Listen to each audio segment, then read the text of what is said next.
Well, good evening, ladies and gentlemen. Welcome to another episode of Live Chat with James, where we are looking at today's top headlines. We're going to take a look at the top stories shaping both Surrey, British Columbia, Canada, and around the world. I'm James Kuzno, live from our studios here in Surrey, British Columbia. Tonight we've got a fully packed show talking about a massive Lottery Max win here in Surrey, British Columbia, escalating tensions over the US tariffs impacting Canada, and a historic meeting of world leaders in Ukraine. Plus, we'll have the latest on local fires and fraud investigations shaking our community, and we'll also take a look at the new Pope, the India-Pakistan peace ceasefire, and much more. So let's get on with tonight's show. As I said, there is a lot going on. Now, in Surrey, one lucky resident is $80 million richer after hitting the Lotto Max jackpot, and we'll tell you where the winning ticket was sold. Here in Surrey, a former City of Surrey finance clerk is under investigation for allegedly defrauding the city of over $2.5 million. We'll have more details coming up on that shocking case. Across the border, President Donald Trump's tariff threats are sparking concerns in Canada, with Prime Minister Mark Carney standing firm. And in world news, European leaders meet with Ukraine's President Zelensky in Kiev to address the ongoing tensions in the region and, of course, within Ukraine. We'll dive into these stories and more, but first, let's head to Surrey for our top story. Imagine waking up to $80 million and being $80 million richer. That is the reality for one Surrey resident after last night's Lotto Max draw. The BC Lottery Corporation confirms a single ticket sold in Surrey matched all 7 numbers, securing the massive jackpot. While the winner's identity remains unknown, the ticket was purchased right here in our city. Local shops are buzzing with excitement, and many hoping the prize stays in the community. The BC Lottery Corporation is urging players to check their tickets as the winner has yet to come forward. Not shocking as we are in the weekend. This win comes as Surrey continues to make headlines for big stories, and we'll keep you updated as we learn more about this life-changing moment for one Surrey resident. So, have you checked your lottery ticket yet? Let us know on our ProPix app. We are always happy to hear exciting news from all of the community. It doesn't have to be a lottery win. Please keep us updated on anything that you find of interest that you'd like us to explore more in a story on our coverage. Now, as we continue on, let's take a look at a troubling case of alleged fraud hitting Surrey City Hall.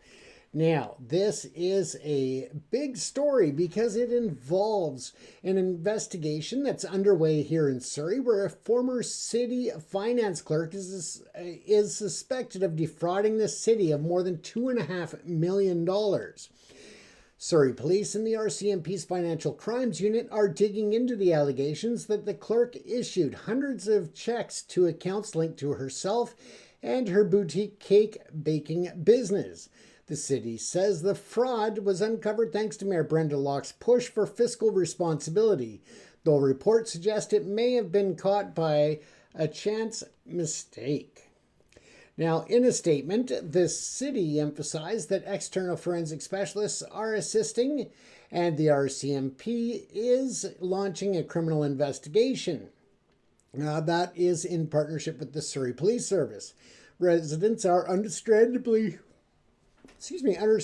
shocked, as this is opening up a whole slew of many questions as to how such a scheme could have gone unnoticed for so long. The story is still developing, and we'll bring you updates as they emerge. If you have any tips or information regarding this massive fraud, reach out to the City of Surrey, the RCMP, or contact us at ProPix Canada. Coming up, a devastating fire in Surrey's Newton area leaves a local business in ruins. But first, let's turn to national news and escalating tensions with our southern neighbors. Here in Canada, all eyes are on the growing trade dispute with the United States. President Donald Trump has again doubled down on his threat of steep tariffs on Canadian goods, prompting a firm response from Prime Minister Mark Carney. In their first meeting earlier this week, Carney told Trump that Canada is not for sale, to which Trump reportedly replied, "Never say never." The U.S. president has suggested tariffs as high as 100% on Canadian products, citing trade imbalances. This has raised an alarm across the country, with businesses and consumers bracing for higher prices. Here in Surrey, local retailers are already feeling the pinch, with some warning that tariffs could drive up costs for everyday goods. Analysts say negotiations could take months, but for now, tensions remain high. We'll continue to track the story and its impact on our community and the nation. Up next, we'll talk about a heartbreaking fire in Surrey's Newton neighborhood. So Surrey fire has devastated a business here locally, and that it was in the Newton area, and it has left a local skateboard shop reeling. The blaze tore through a commercial building early last Sunday, causing extensive damage. My apologies, folks. I seem to be yawning a lot tonight. Chad Sinclair, co-owner of the community board shop, says he's devastated, estimating losses between $10,000 and $20,000 in damaged product. The Surrey Fire Service reported that 28 firefighters and 9 trucks responded to the fire, which caused no injuries but left the building's rear heavily damaged.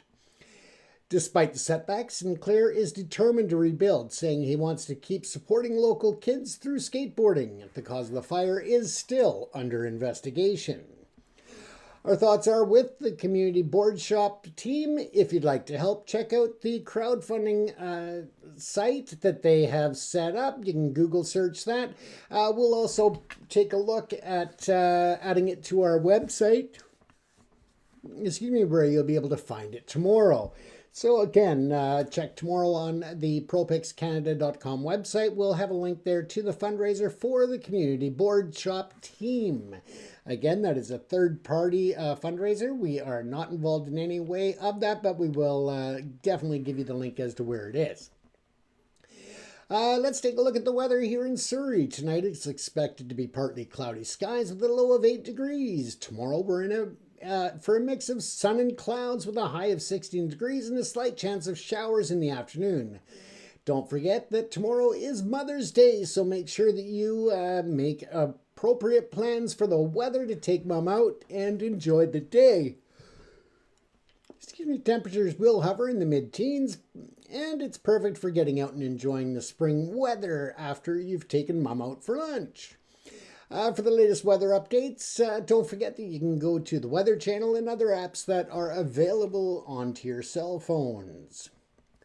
Now, Ukraine Leaders Summit happened, and that is good news because world leaders are in Kiev, and they are meeting with Zelensky. In a significant meeting that took place, European leaders gathered to support President Volodymyr Zelensky amid ongoing global tensions. British Prime Minister Keir Starmer, as well as French President Emmanuel Macron, Germany's Chancellor Friedrich Merz, and Poland's Prime Minister Donald Tusk met at the presidential palace to discuss strategies to support Ukraine.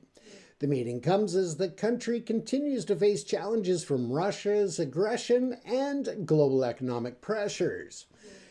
While specific outcomes remain unclear, the show of unity underscores Europe's commitment to Ukraine. And in Canada, Prime Minister Carney has also voiced support for Ukraine, highlighting the importance for global stability.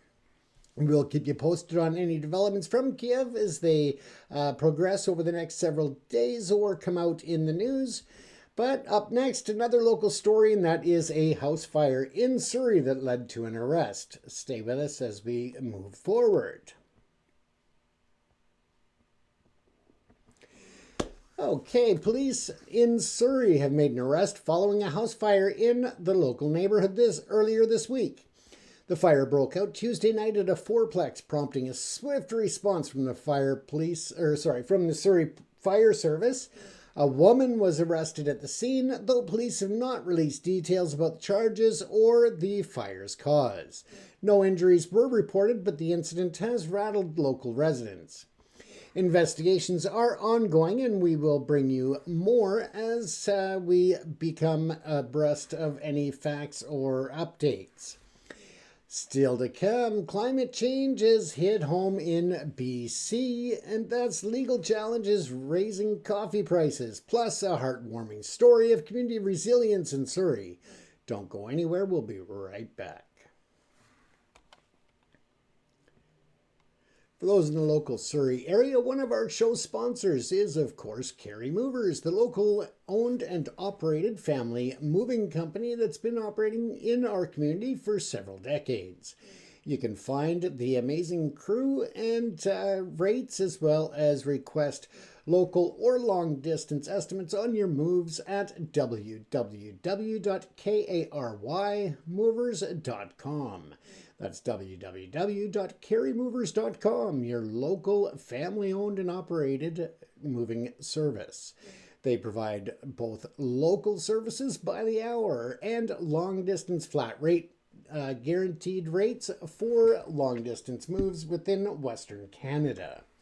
Now let's get back to our top stories. Climate change, of course, remains a pressing issue, and here in British Columbia, its effects are being felt from courtrooms to coffee shops. The Zatzal Nation, and I probably pronounced that wrong, so I do apologize, filed a legal challenge against plans to raise a dam at the Mount Polley mine, a decade after an environmental disaster in their territory.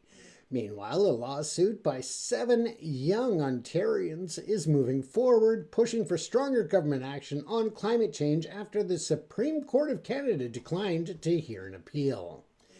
Global climate-driven heat and drought in Brazil and Vietnam are cutting coffee production, driving the prices up worldwide. Local Surrey cafes may soon feel the squeeze, and roasters debating how much cost is going to be passed on to the customers. Once again, these stories remind us that climate change is a local and global challenge.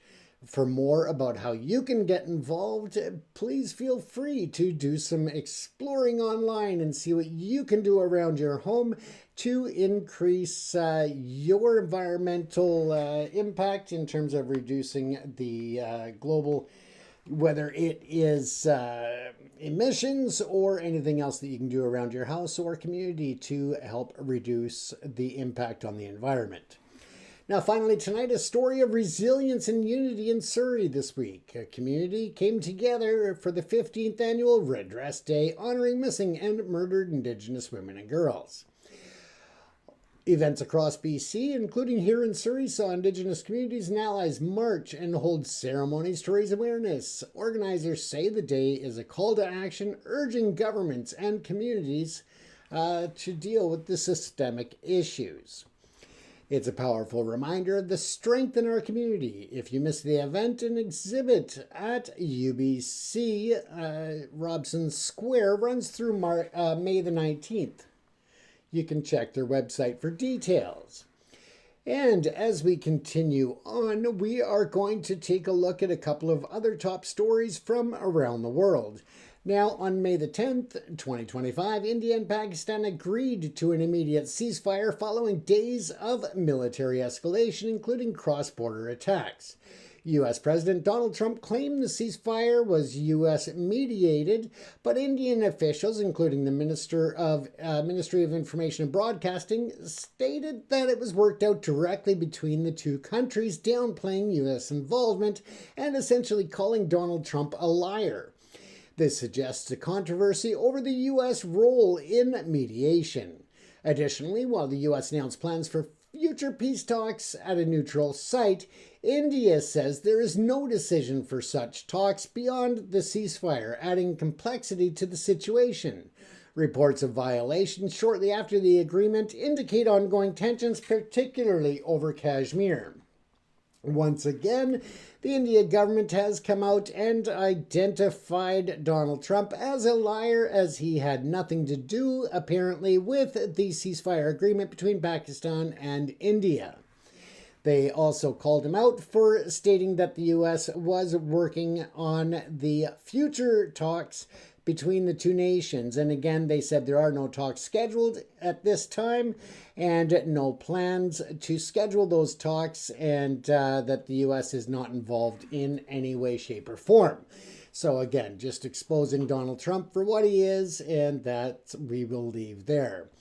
Now, the missing Sullivan children in Nova Scotia. We did a 1-hour special on the children, on the search, as well as other general information on Canadian missing and unidentified remains. So, missing people, unidentified remains, and how that gets handled as cold cases, investigations, and of course, we featured the Sullivan children and the current status of that investigation and search. And so you can find that on our site as we did that earlier this evening. Very interesting program, so check that special out. Now, as it is, the search for the 6-year-old Lily Sullivan and her 4-year-old younger brother Jack Sullivan have been missing since May the 2nd, 2025, from Lansdowne Station in Pictou County, Nova Scotia. The search was scaled back on May the 7th, as the RCMP stated the likelihood of the children being alive is very low, with no evidence of abduction initially, though foul play has not been ruled out. The community has shown strong support, but as the investigation continues, reflecting the tragic uncertainty surrounding the case. Once again, we went into great detail on a 1-hour special that you can find on our platform here and all of our other platforms, and our podcast channel on Spotify, Amazon Podcasts, Apple Podcasts, and others. So feel free to check those out, also on Spotify. Now, the update on the new Pope. On May the 8th, 2025, Cardinal Robert Prevost from the United States was elected Pope Leo, becoming the first American Pope in history, and apparently it was much easier than producing 2 popes to pay the tariffs if the Pope was not American. At 69 years old, with a background in missionary work in Peru, he's expected to continue Pope Francis's reforms, focusing on social justice and interfaith dialogue. This historic election has been met with global congratulations and anticipation for his papacy. With that in mind, some of the MAGA and other U.S. individuals are upset about it because they think that he will be too woke. But we will watch and see how that plays out. But congratulations to the first ever U.S.-born Pope. What a big day for America if you appreciate such things. Now, let's take a look here at what's coming up in the future days. We will, of course, continue reporting on all of the very important stories that we covered tonight. We will keep you abreast of any developments in the missing children's case regarding the Sullivan children. Once again, that is Jack, 4 years old, and Lily, 6 years old, missing in Lansdowne Station, Pictou County in Nova Scotia, Canada. Again, if you have any information, no matter how small, in that region that may assist investigators and searchers, please reach out to the Nova Scotia RCMP in Pictou County, or your local RCMP, Crime Stoppers, or any other law enforcement agency. It is essential that people speak up. It may be something that you think is not really of great importance, but it can be something that really moves the case along. So again, no matter how small you think it may be, it could play in with other information to be a huge step forward. Once again, please make sure that you are safe out there. And we will bring you more about Cardinal Robert Prevost being elected as Pope Leo. Once again, you've been watching Live Chat with James here at ProPix TV in Surrey, British Columbia, Canada. Thanks for tuning in. Stay safe. Don't forget to like, follow, and subscribe, and hit that notification bell to keep up to date on our current stories as they become available. If you also feel free to share with others and encourage them to also subscribe to the channel. It's free and it is there for everyone. We also encourage you to make sure that you share your thoughts and opinions with us. If you have story ideas, just email smile@propixcanada.com. That's SMILE at PROPICS Canada.com. We look forward to hearing from you and appreciate everyone, as you are a vital part of the show, not only as an audience, but also in terms of keeping us going and sharing your ideas. Take care, everyone. Stay safe and enjoy your Sunday.